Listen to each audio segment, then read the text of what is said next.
How do you do, ladies and gentlemen, and boys and girls? I'm Julius Sumner Miller, and physics is my business, and more especially now the physics of toys.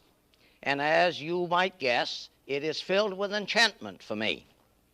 So, our first program, already done, I devoted to the physics of mechanical toys, mechanical. Let me now explore a little with you some toys that have acoustic mechanism and thermal mechanism, acoustic. Let me go back to one I did before. I talked about the mechanical properties of a toy gun, where we can determine the range, the maximum range, and such other properties of projectiles. I did not explore the acoustic properties of this. Now, what have I done? I have lodged this ping pong ball in this chamber, compressing some air in there. Now I'm going to shoot the ball, and there is an acoustic property that is not so easy to understand. Listen, listen, up, poop, and I want to know, thank you, sir, I want to do it again. There it is, and I want to know where that sound came from, and that is very difficult, and because it is, I will abandon it here and now. But this all suggests what? That the physics of toys is not trivial. Consider another one. Here is a disc with some holes in it. Some holes. That's good. And the other side is a disc with some holes. So there are two discs, like pie plates, put face to face. And here is a string, and there is a string, and you are, of course, reminded of the toy of the button on the string, the pair of strings. Now I am storing some elastic energy in the wound-up strings. Wound up. And now, listen.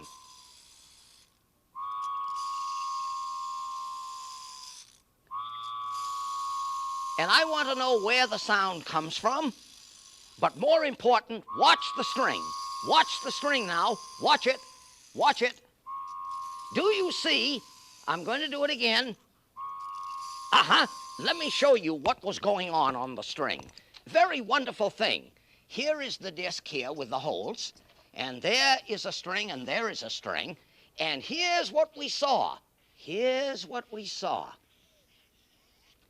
A standing wave on the string, and the standing wave is the behavior of a vibrating string which is resonant to the pitch of the note emitted by this spinning top, or whatever you want to call it.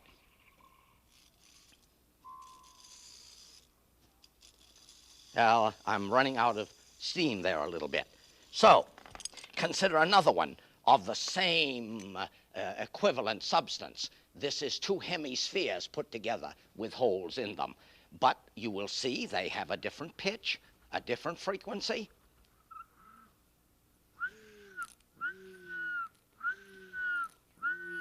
And again, standing waves on the strings. Now, consider something much more difficult. Here is a little airplane with a string fixed to the nose, and here is a little stick, and the string, which is a piece of nylon string, is fixed around this shaft here.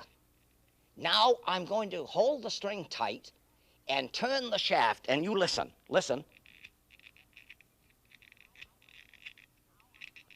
Now I'm going to do as a child would do with the toy. And I will suggest the mechanism. The string on this little shaft, like the rope, the hawser with which a ship is tied to a bollard at the dock. That's what that looks like, a bollard, rope tied around it. What happens when I turn this? The string grabs and lets go.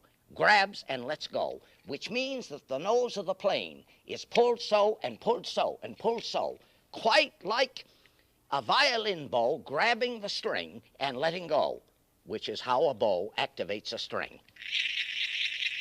Now, here is another such toy, which is in the shape of a bee,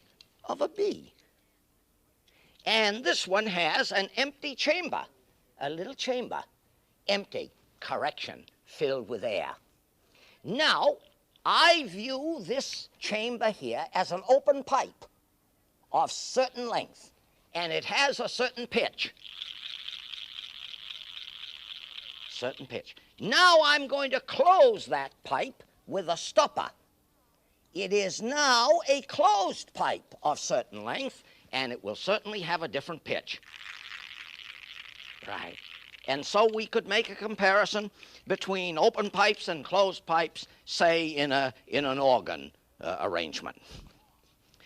Or, I'm still on acoustic toys. My little bird whistle. Here is a little chamber in which is lodged a piston. Now the chamber is that long, and the piston could be pulled out the entire length of the chamber. I wanted to discover what change takes place in the pitch of a note when the chamber is heated. Because, as you know, when orchestras play and the musicians get hot and the hall gets hot and the conductor gets hot and the instruments get hot and the people breathing get hot and the whole place is hot, some things happen to the strings and to the winds. The strings get less in tension and their pitch goes down, but the wind instruments have their pitch go up. I wanted to explore that, so what did I do? I am blowing this whistle, holding a lighted candle here, and I nearly ruined my whistle, as you can see. But anyway, for the length that I have available, listen to the change in pitch.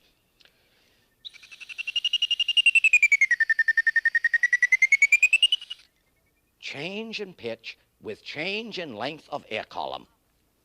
Marvelous thing, marvelous. Or take this trivial thing, which is quite a little toy.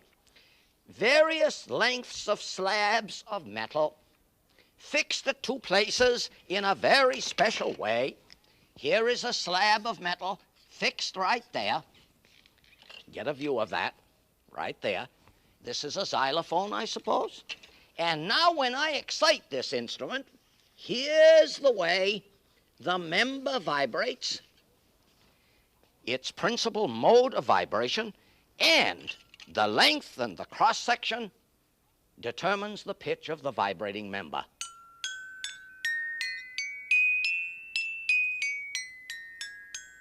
Some things a little flat there, but the physics is still available to us.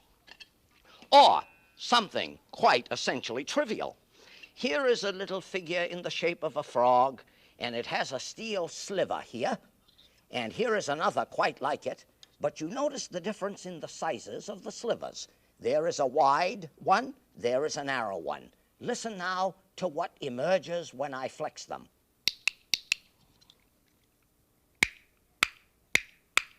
Which suggests that the heavier, wider, the one possessed of more inertia, has a lower pitch. So we learn something about the physics of vibrating members by this device. Now, consider a thermal toy, since I suggested I might do something on this program.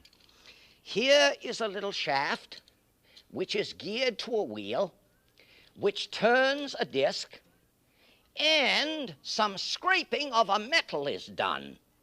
And the scraping gives rise to such a high temperature that the metal is made incandescent, and it emits its own light. Watch this.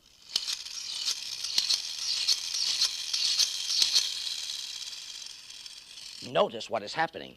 I am converting mechanical work to thermal energy. The thermal energy is being commuted to optical energy, or light, a thermal toy. Or another one of the same mechanism.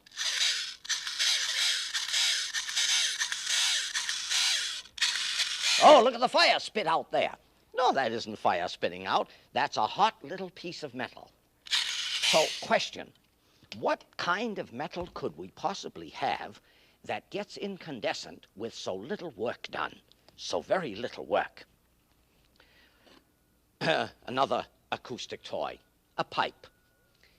Holes for the fingers. Whoop. I'm not so good a piper, but yet from a study of this we can learn how the length of a pipe affects the pitch. Now, an interesting toy. A chamber with a piston and a little stopper which closes the chamber very tightly. I'm going to close it very tightly, and now push the piston in suddenly. Not only is this a thermal toy, but an acoustic one. Why? When I push the piston in rapidly, it gives rise to compression of the air inside, and the temperature rises very high, quite like the temperature rising in the cylinders in a diesel engine, which you know is fired without any ignition system, just from the high temperature arising from compression. So this thermal energy, the rise, the elevation in pressure, drives the stopper out. And listen. Now I'm going to take one which is a little longer. Do you see? This one is a little longer. And if pipes behave as pipes should, we will find this pitch a little lower.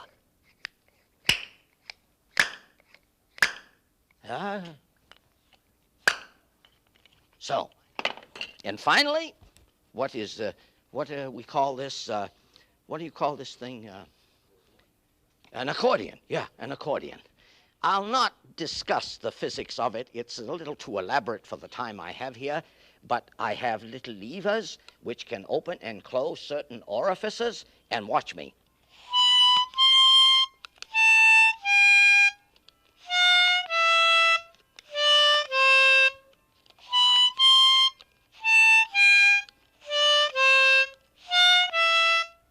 Now, I wish I had about an hour to discuss how it is that the sound emerges at different frequencies, at different pitches, or more of the same, which I enjoy very much.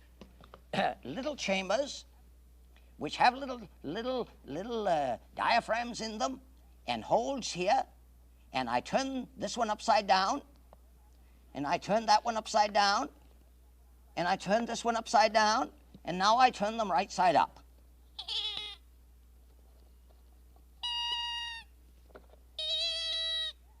And we ask, where do the different pitches or frequencies emerge? And it all has to do with the length of singing pipes. So, finally, what have I? Physics of toys, acoustic, thermal. Acoustic, thermal. Let me see. Oh, here is a good one. Here is a good one. A little chamber, a little hole in the chamber, a pipe to blow, and a little spin wheel. What am I going to do? I'm going to use some air from my lungs, drive the air in there, it comes out a little hole. Since this is a vibrating chamber, there will be some music, but the energy also of the emerging air will turn the pedal, the spin wheel. Watch it.